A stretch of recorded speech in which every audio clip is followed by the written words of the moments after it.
Storyboarding is a crucial step in the filmmaking process, especially for independent filmmakers and those creating films on their phones.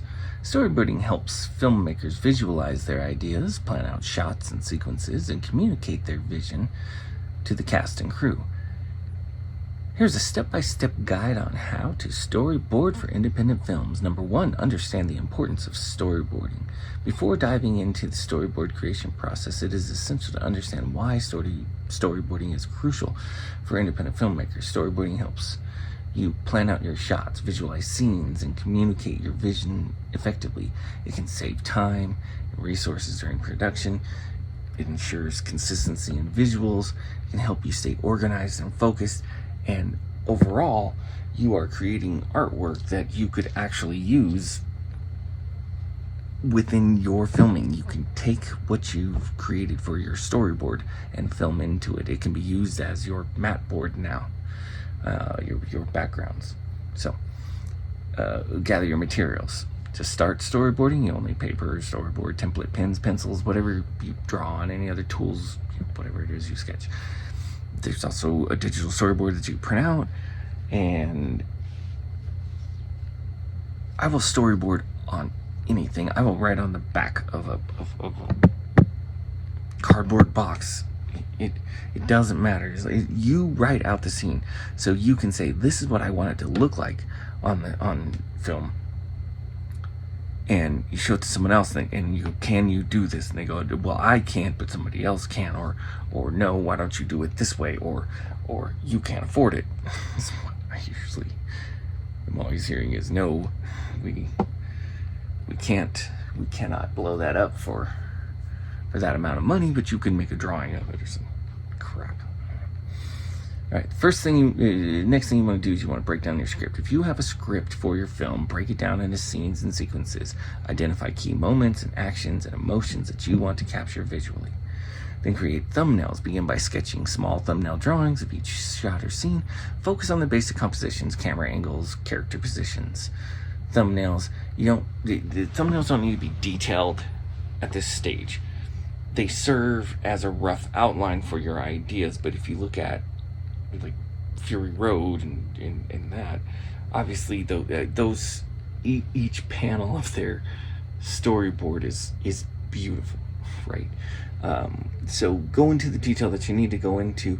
If they're, if it's important that they're walking down the sidewalk, then give detail. If they're walking down the sidewalk to get to an important scene, let them get down there. You don't need to draw the whole thing out. Add details to your panels and your thumbnails. You start adding them to your storyboard panels. Include more specific elements such as character or expressions, or camera movements or lighting, any important visual cues. Use comic books. Get some old comic books. Go to the thrift store, antique store, wherever you find comic books, and get some older ones with panels. And you'll see they have storyboarded for you. They start out in usually like a wide shot, and then they come in closer, and then there's the medium. They do the over the shoulder. It's all in comic books, so remember that you can storyboard from comic books. That's important. Number your panels. Numbering your storyboard panels helps you keep track of the sequence of the shots and scenes. This numbering system can also be useful during production when referring to specific storyboard panels. Label each panel. Write brief descriptions or notes next to each panel to clarify the action, dialogue, or any other important details. This will help you and your team understand the intention behind each shot. Review and revise. Once you have completed your storyboard, review it carefully, make any necessary revisions and adjustments to ensure that your visuals actually reflect your vision for the film. Share with your team. Share your storyboards with your cast, your crew. Ensure everyone's on the same page. The storyboard will serve as a visual guide during production. Helping everyone understand the shots and sequences that you have planned will make your life better. You are a visual storyteller, and you've got to tell this story. it doesn't matter if you're the greatest orator that there is. You got to draw it out. You got to write it down. You got to bring in somebody and say, what do you think? Is that the right angle? Look at this angle. How did De Palma do it? How did Coppola do it? How did M. Night Shyamalan do it? Bryce Dallas Howard, Penny Marshall. How did they write? How did they do it? How did they draw it out? How did they get the vision for that shot that they wanted? And you're not going to get all the shots you want. And even when you get the shots you want, you aren't always going to be able to use them, but you learn from those shots and you save those shots and you go, well, this shot should have been in, this is the best shot we have, but it doesn't fit with what we're doing. Take that shot and you save it for something else. You use it again, right? I mean, Michael Bay is notorious for reusing shots, so save all those things. Reuse your own shots. Not, I don't say you have a great shot idea. When nobody's ever used it before, that's your shot and it works, then use it, right? And then you get known, that's your shot. Use your storyboard during filming. That's one that people don't think about. They go, well, I'm going to do this shot. And maybe do, but there are times when I don't always think to bring my storyboard. But it's good to sit down, even with your team. Sit down with, once you get it all written out, even if it's just you, storyboard it out. Because the storyboard gives you another set of eyes looking back at you, right? Looking back to see from the page what it is that you're trying to convey. Refer to your storyboard on set, keep you on track, keep your shots from being boring and flat. And I'm not saying that, I do a lot of boring, flat shots, but each time you don't do that, it adds more to the richness of the filming. Storyboard. Sit down and storyboard. Write out the storyboard. Draw it out like a comic book if you have to. I've taken to doing these, like getting these long rolls of paper. Like, they have them at IKEA, which is awesome.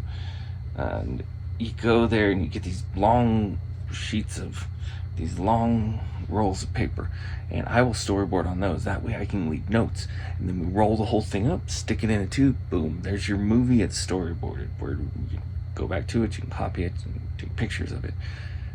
But I roll it out on these scrolls. That way we can go and we can look at the entire movie as one roll of paper and go, oh,